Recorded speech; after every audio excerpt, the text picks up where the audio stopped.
दोस्तों, पति ब्रह्मचारी के आने वाले एपिसोड में धमाकेदार ट्विस्ट देखने को मिलने वाला है। जी हां, सूरज करने वाला है बिया से सगाई। और यह सगाई होने वाली है नाग पंचमी के पवित्र दिन पर। पूरे घर में इस मौके की तैयारियां चल रही हैं। हर कोई खुश दिखाई दे रहा है, लेकिन इस खुशी के पीछे कहीं ना कहीं एक दिल चुपचाप टूट रहा है, और वो है ईशा का दिल। ईशा के लिए यह पल बेहद मुश्किल होने वाले हैं, क्योंकि धीरे धीरे ईशा का दिल सूरज के लिए धड़कने लगा है। वो चाहकर भी खुद को रोक नहीं पा रही। उसने तो अपने मन में यह मान ही लिया है कि सूरज ही उसका सब कुछ है। लेकिन सूरज, जो खुद को पति ब्रह्मचारी मानता है, उसकी स्थिति बिल्कुल अलग है। सूरज मजबूरी में बिया से सगाई के लिए तैयार हो जाता है। उसका इरादा साफ है, वह चाहता है कि ईशा इस घर से वापस चली जाए। इसीलिए वह बिया से सगाई का हाथ बढ़ा देता है, ताकि ईशा समझ जाए कि उसके लिए यहाँ अब कोई जगह नहीं बची। लेकिन ईशा ठान चुकी है कि वह सूरज को छोड़कर नहीं जाएगी। उसका इरादा बहुत मजबूत है और वह हर हाल में यहीं रहना चाहती है। अब नाग पंचमी का दिन आता है। घर में पूजा की तैयारियां चल रही हैं। ईशा भोले बाबा की मूर्ति बनाने के लिए मिट्टी लाती है।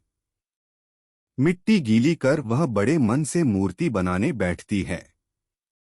तभी उसके ताऊ जी उसे सिखाते हैं कि इस मिट्टी को 4 हिस्सों में काटकर गोल बनाओ और फिर उससे भोले बाबा की मूर्ति तैयार करो। साथ ही नाग पंचमी पर पूजा में लगने वाली बाकी सामग्री भी इसी मिट्टी से बनानी है। यह सब सुनकर ईशा के चेहरे पर खुशी छा जाती है। वह बहुत मन से मिट्टी गूंथती है और मूर्ति बनाने लगती है। लेकिन तभी बिया की नजर उस पर पड़ जाती है। बिया यह देखकर अंदर से जल उठती है। उसे लगता है कि ईशा घर के कामों में सभी का दिल जीत रही है, और यह बात उसके लिए खतरनाक साबित हो सकती है। गुस्से से तमतमाई बिया चुपके से दरवाजे के पीछे छिप जाती है। मौका पाते ही वह धीरे से ईशा की मिट्टी में पानी डाल देती है। अचानक पूरी मिट्टी गीली होकर खराब हो जाती है। ईशा जब इसे देखती है तो उसका दिल बैठ जाता है। वह सदमे में आ जाती है। उसके मन में सवाल उठते हैं कि अब आगे क्या करे। पूजा के लिए मूर्ति नहीं बनी तो सब लोग उसे दोष देंगे। लेकिन ईशा हिम्मत नहीं हारती। वह दोबारा मिट्टी गूंथती है, उसे अच्छे से तैयार करती है और आखिरकार मूर्ति बना लेती है।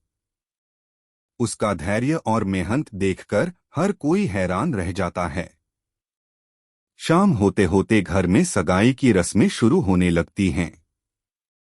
सूरज और बिया की सगाई की तैयारियों में सब जुट जाते हैं। ईशा के दिल पर मानो पहाड़ टूट पड़ता है। उसके सामने ही उसका अपना पति किसी और के साथ सगाई करने जा रहा है। लेकिन ईशा अपने जज्बात छुपा लेती है।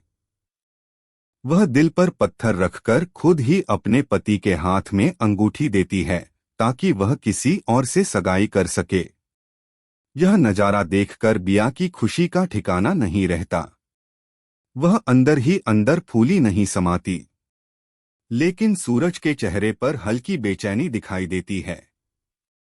सवाल यह है, क्या सूरज वाकई ईशा से किए गए वचनों को भूल जाएगा? क्या वह बिया से सगाई कर लेगा और ईशा को हमेशा के लिए अपनी जिंदगी से निकाल देगा? दोस्तों, अब सबसे बड़ा सवाल आपके लिए, आपकी फेवरेट जोड़ी कौन सी है? क्या आपको सूरज और ईशा की जोड़ी ज्यादा पसंद आती है या फिर सूरज और बिया की? हमें जरूर बताइएगा। और हाँ, मत भूलिएगा कि असली रंग तो तब चढ़ता है जब सामने वाले की चालें खुलने लगती हैं और बिया की चालें धीरे धीरे सबके साथ